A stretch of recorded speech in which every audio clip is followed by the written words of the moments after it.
All right, good morning, everybody. This is James Morris. It's Friday morning's edition of Ask the Master Auto Technician. And every Friday morning, we try to get Hansson from Baytown Tires to talk. Sometimes he's out of town. This week, he's in town. Good morning, Hansson. How are we doing? Doing great. I just got back yesterday. That's what I'm talking about. I didn't know if you were going to be in town or not this week. Where did you go to this time? Well, we had the Hercules Tire meeting this week, and it was actually in the Dominican Republic. Hercules Tires is manufactured in Dominican Republic? No. That's where they had their annual meeting this year. Well, I didn't know. Now, where are Hercules Tires made at? A lot of them are made here in the United States. Okay. Even their most inexpensive lines that, all their car tires are made here in the United States, and it's really not a secret. They're made by Cooper for us. Okay, I didn't know who made what. Every time someone says Hercules Tires, I think of Eddie Murphy going, Hercules. Hercules, Hercules. I think of that every time someone says that. But tell me more about Hercules Tires. What makes Hercules Tires any different than Cooper Tires or Michelin Tires or any of the tires? First of all, Hercules Tires owns their own molds. So they've designed their own tires. They have their own engineering department. Mm-hmm. So they have all the makings of making their own tires, but they just don't have manufacturing facilities. Oh. So they go out and say, hey, Cooper, hey, Nexon, hey, Yokohama, why don't you make some tires for us if you have any downtime in your manufacturing facilities? Ah. And they go like, well, yeah, we do have some time open. How many tires do you need? And, they take their molds there and they make tires for them. Whoa. But the best part about that, whole setup is that not only do you have the manufacturer like Cooper or Yokohama test the tires for them, mm-hmm. They also do their own testing, because they do have their own, inspection and testing facilities. So you have two entities looking at the tire, making sure that you're getting the best tire available. Wow, I had no idea. So are there any other companies that do the same thing like Hercules? They don't even have their own manufacturing plants. They get other companies to do it for them. Are there other companies that do the same thing? Well, there are, but most of those actually have gone away. They've become so big, and Hercules is almost there, where they'll probably build their own manufacturing facilities soon. So this is usually what happens. This is the precursor to building their own manufacturing. They start off smaller and kind of work with the other companies, and then they get so big they're able to go out on their own. And Hercules has dabbled with that because the company's really been around for 80 years. Oh, I didn't know that. So, and they've always sold tires in the United States, and they've kind of dabbled in joint ventures and things like that. But a lot of times it's difficult unless you're a huge manufacturer to get the best manufacturing facilities. So they decided a while back, hey, what we're going to try to do is just get the top manufacturers to make these tires for us, so that we not only have the best design, mm-hmm. like they manufacture their own molds, but also have the best manufacturing available to them. Okay, now we've talked about Hercules Tires. I didn't know they'd been around 80 years, but I remember growing up back in the 60s and 70s. The biggest tire that I could think of had the best promotion would be Uniroyal Tiger Paw. And there again, Uniroyal used to be a big manufacturer mm-hmm. themselves, right. And then you had Michelin buy them out. How many years? It's probably 40 years ago now. Yeah. And even Uniroyal here in the United States are manufactured, some here in the United States by Michelin, but they also are made by other manufacturers around the world for Michelin. So, that's kind of an interesting brand as well. Not all the tires are made, in Uniroyal facilities or the company that owns Uniroyal, Michelin. They're actually made by other manufacturers as well. I have no idea. In Europe, it's kind of funny, Continental makes the Uniroyal tire in their facilities. I had no. See, I don't stay in. I mean, when I was back on tires back in the 70s, I was dealing with the Lux Champion 500 that went in cooperation with Playtex. They invented. That's right. They invented a tire that would lift and separate.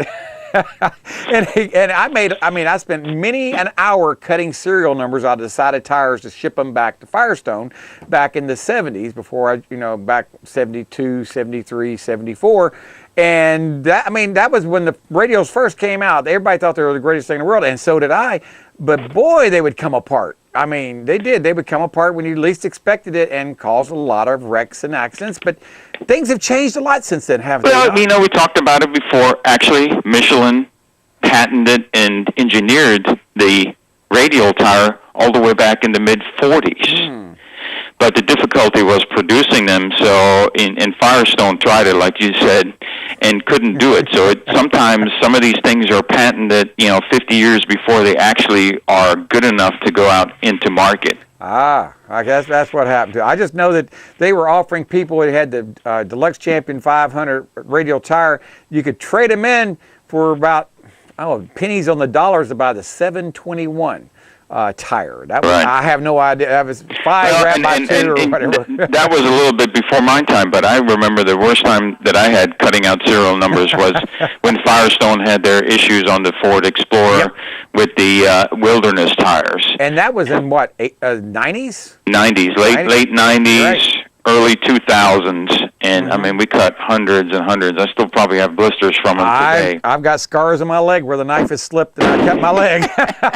I know all about cutting those things out with a razor knife, but that was hard work. But things have changed a lot. What has been the biggest differences, improvements in tires that you've seen since then? Well, and like we said, I mean, even the what we used to call marginal manufacturers that made okay tires have become so much better because they've gotten big enough to buy other companies that have innovations in manufacturing. All the tires are computer tested. It's almost like a sterile food manufacturing plant. It's not this filthy, rubbery place that smells bad, and they're just pumping tires out. Everything is very well regulated with computers. The tires are spin balanced a lot of times before they leave the factory. Computers are, pointing lasers all over and making sure that they're uniform. It really just has it's a very clean and efficient manufacturing where 30 years ago it was kind of a dirty place. I know what you're saying. Now, we are always talking about good, better, best tires.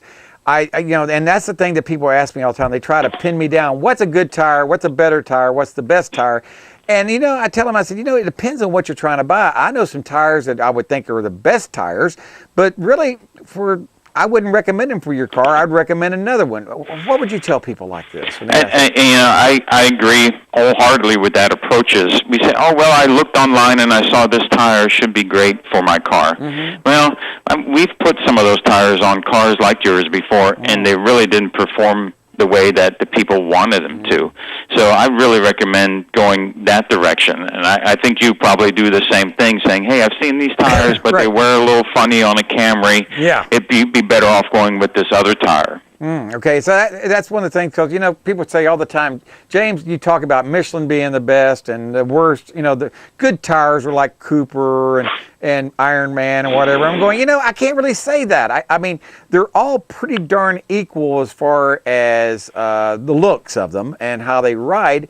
I'm guessing right here, but it's the price that makes the difference. I mean, that's where, you have some tires.